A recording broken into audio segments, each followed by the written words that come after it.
اللہ سے کیا مانگا جائے، کس طرح سے مانگا جائے اور کیا نہ مانگا جائے۔ بہت سے لوگ آپ کو ایسے ملیں گے جو یہ کہتے ہوئے نظر آئیں گے کہ اے اللہ میرے لیے جو بہتر ہے وہ مجھے بن مانگے عطا کر دے، اور جو میرے لیے بہتر نہیں ہے اس کی خواہش، اس کا خیال بھی میرے دل سے نکال دے، اسے مانگنے کی توفیق ہی مجھے نہ عطا کر۔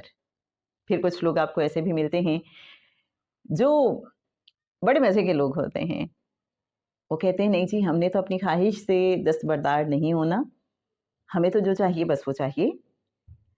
تو وہ کہتے ہیں اے اللہ مجھے یہ چیز چاہیے، یہ میرے لیے بہتر اگر نہیں بھی ہے تو اس کو میرے لیے بہتر بنا کے مجھے عطا کر دے۔ اوکے، یہ ان کا اپنا سٹائل ہے، ان کا اللہ کے ساتھ اپنا ایک تعلق ہے، مان۔ اور کچھ لوگ پھر ایسے بھی ہوتے ہیں تو اللہ سے اللہ کو مانگ لیتے ہیں، انہیں باقی دعائیں ساری بھول جاتی ہیں، انہیں یاد رہتا ہے تو بس اللہ سے یہ کہنا کہ تو بس مجھے اپنا پتہ کر دے، تو میرا ہو جا اور مجھے اپنا بنا لے۔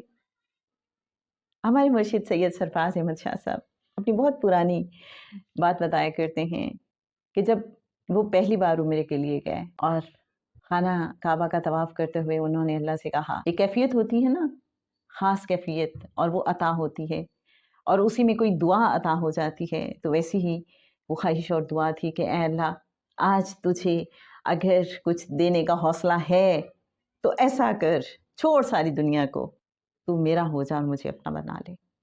اور اللہ نے پھر دعا قبول کی۔ ہوتے ہیں کچھ ایسے ہی خوش نصیب جن کے دل میں اللہ ایسا خیال ڈالتا ہے، ایسی دعا ڈالتا ہے، اور ایسے صدق کے دل سے پھر وہ دعا مانگتے ہیں کہ اللہ قبول کرتا ہے۔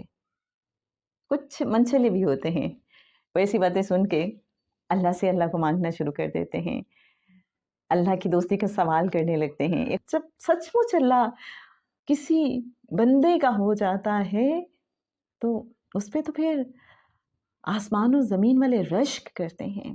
جیسے کہ پھر اللہ جب کسی بندے سے محبت کرتا ہے تو حضرت جبرائیل علیہ السلام سے کہتا ہے کہ دیکھو یہ وہ بندہ ہے جس سے میں محبت کرتا ہوں، تم بھی اس سے محبت کرو۔ حضرت جبرائیل علیہ السلام آسمان کے سارے فرشتوں سے کہتے ہیں کہ وہ شخص ہے جس سے اللہ محبت کرتا ہے، میں بھی کرتا ہوں، تم بھی کرو۔ اور پھر جو زمین والے ہیں ان کے دلوں میں اس شخص کی محبت ڈال دی جاتی ہے۔ کتنا بڑا اعزاز ہے نا۔